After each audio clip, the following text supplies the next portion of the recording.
Ya, Assalamualaikum warahmatullahi wabarakatuh. Salam pencerahan. Pemirsa, senang kembali bersua dengan Anda. Bersama saya Irmalia Septiana akan menemani Anda selama 30 menit ke depan dalam program Berita dan Analisa.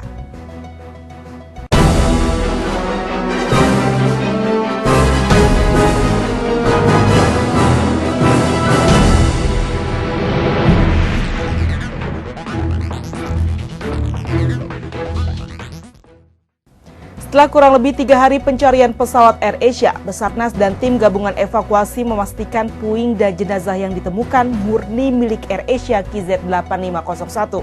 Hal tersebut ditandai dengan tabung oksigen, koper mini, dan pelampung milik pesawat yang mengambang di titik koordinat pencarian.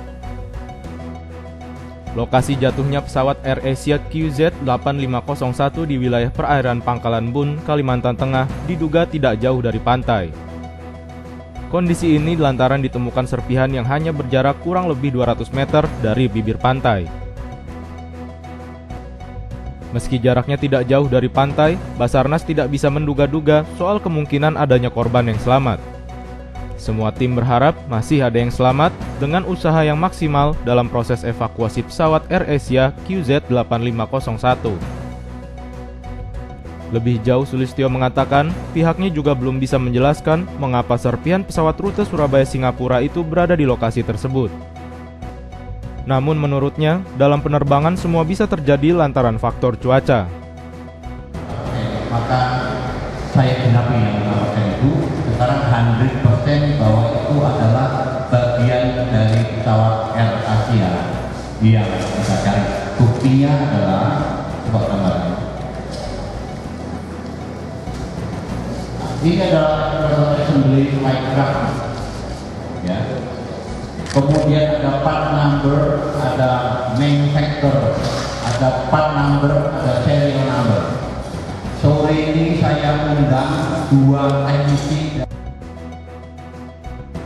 Menyikapi penemuan-penemuan di lokasi pencarian ini, Sulistyo menegaskan pihaknya akan melakukan pencarian secara maksimal untuk mengevakuasi serta melanjutkan sisa-sisa pencarian. Seperti diketahui, sudah 6 jenazah ditemukan dari lokasi jatuhnya pesawat AirAsia QZ8501 di perairan Pangkalan Bun, Kalimantan Tengah. Sebelum jenazah, lebih dulu ditemukan pintu darurat pesawat nahas tersebut mengapung di laut. Tim TVMU memberitakan. Ya, ditemukannya serpihan dan sebagian jenazah penumpang AirAsia, Basarnas dan tim pencarian masih terus mengevakuasi selama 24 jam. Basarnas mengerahkan semua unsur baik dari pesawat maupun kapal.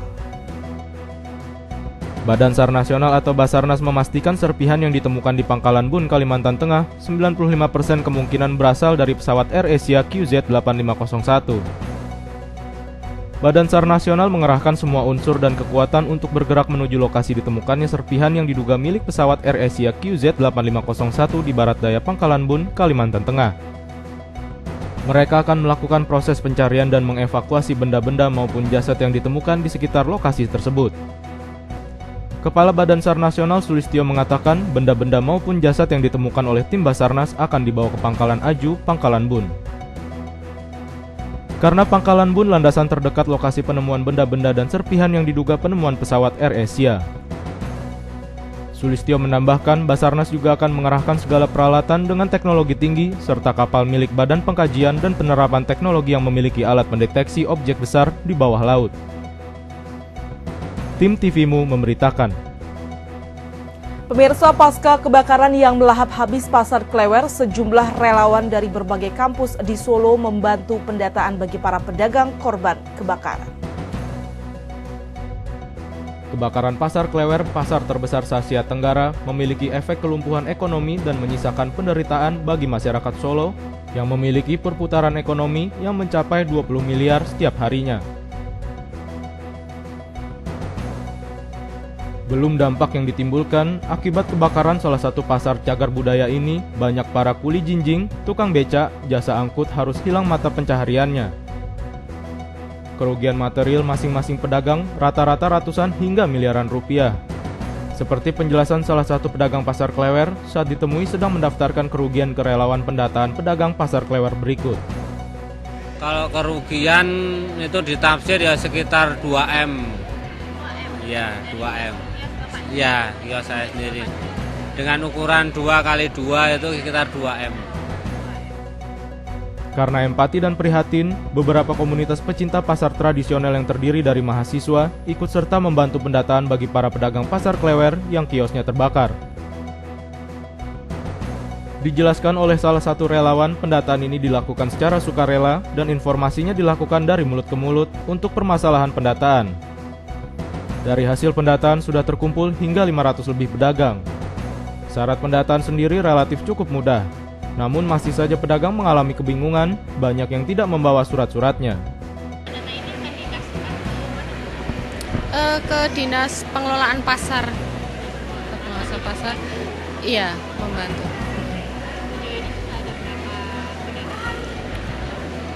Di sini tiap blok kan beda-beda, ada yang 126 sampai yang tempat saya itu cuma sekitar 56. Tapi belum semuanya tercover karena mungkin semuanya nggak tahu. Jadi dari pedagang sendiri, dari mulut ke mulut mereka ngomong ke temannya, tadi ada yang kesini tapi mereka nggak tahu apa yang harus dikumpulkan datanya gitu. Pendataan ini dilakukan selama 3 hari. Dari data ini rencananya para pedagang akan mendapatkan tempat untuk direlokasikan selama proses pembangunan kembali pasar Klewer. Arina Nurrohmah, Faizal Amri memberitakan dari Solo, Jawa Tengah. Ya, banyak pihak yang menyayangkan kebakaran yang menghanguskan pasar Klewer. Lantas seperti apa keunikan dari pasar yang merupakan cagar budaya Kota Solo ini? Berikut selengkapnya untuk Anda. Pasar Klewer yang legendaris terletak di Jalan Dr. Rajiman Solo. Berdekatan dengan keraton dan alun-alun Surakarta, diresmikan pada Juni 1970. Pasar ini merupakan kebanggaan warga Solo sebagai perputaran sentral ekonomi selama 44 tahun lamanya. Pasar Klewer juga merupakan rujukan para pedagang batik di Yogyakarta, Surabaya, Semarang, dan kota-kota lain di Jawa. Pasar yang terdiri dari 2 lantai ini dapat menampung 1.467 pedagang dengan jumlah kios sekitar 2.054 unit. Perputaran uang dari setiap transaksi perdagangan pasar Klewer ini bisa mencapai 20 miliar rupiah lebih per hari. Sungguh sangat fantastis. Selain sebagai salah satu cagar budaya, sekaligus menjadi tujuan objek wisata, pasar Klewer adalah sumber rejeki bagi masyarakat Kota Solo. Jenis barang yang dijual di pasar Klewer menyediakan berbagai macam jenis kain dan pakaian anak-anak, dewasa, orang tua, pakaian resmi, pakaian sekolah, pakaian kemeja wanita, dan pakaian santai. Namun yang paling dikenal oleh masyarakat, baik di Indonesia maupun mancanegara, yakni batiknya yang terkenal murah dan berkualitas.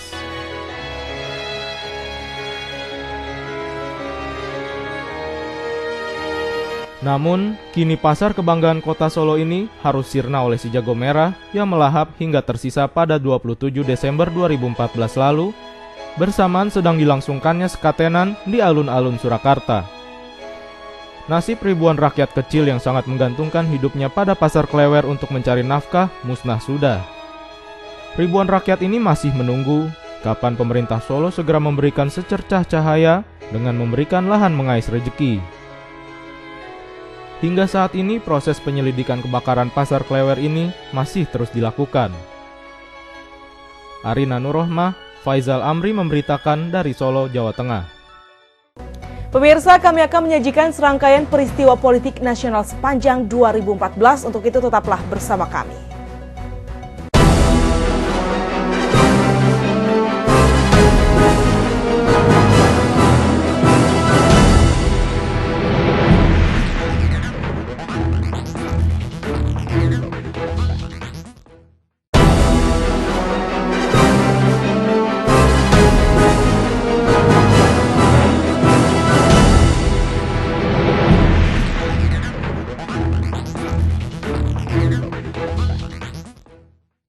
Terima kasih Anda kembali bersama kami dalam Berita dan Analisa. Masuki tahun baru 2014, Indonesia disemarakan berbagai atribut dan simbol-simbol partai politik.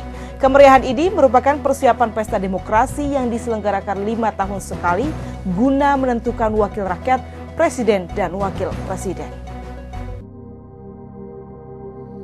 79% atau 40 kursi, Partai Persatuan Pembangunan 6,53% atau 39 kursi, Nasional Demokrat 35 kursi setara dengan 6,72% suara, Hanura 5,26% atau 16 kursi.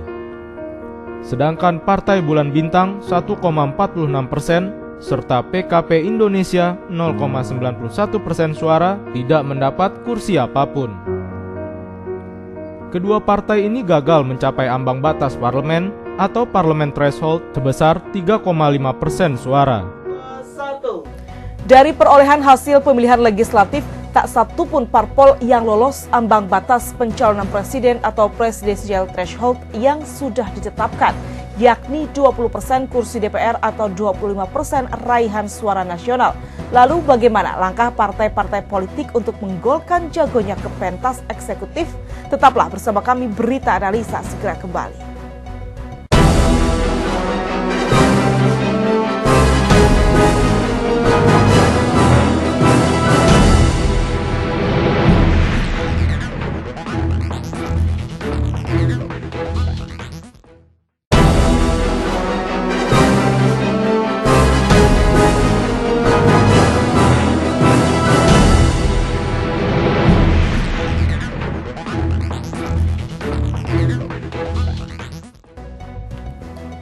Meski pemilihan legislatif telah usai, pertarungan antar partai politik terus berlanjut.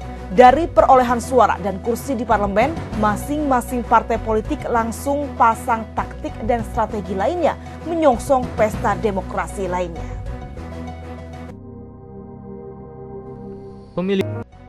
Ya pemirsa, dengan mendinginnya suasana politik ini, semoga seluruh komponen bangsa bersatu padu menata negeri ini ke depan demi berkibarnya merah putih untuk Indonesia hebat. Saya Irmalia Septiana beserta kru yang bertugas undur diri. Sampai jumpa pada berita dan analisa berikutnya. Terima kasih. Nasruminallah wa fathul qorib. Wassalamualaikum warahmatullahi wabarakatuh.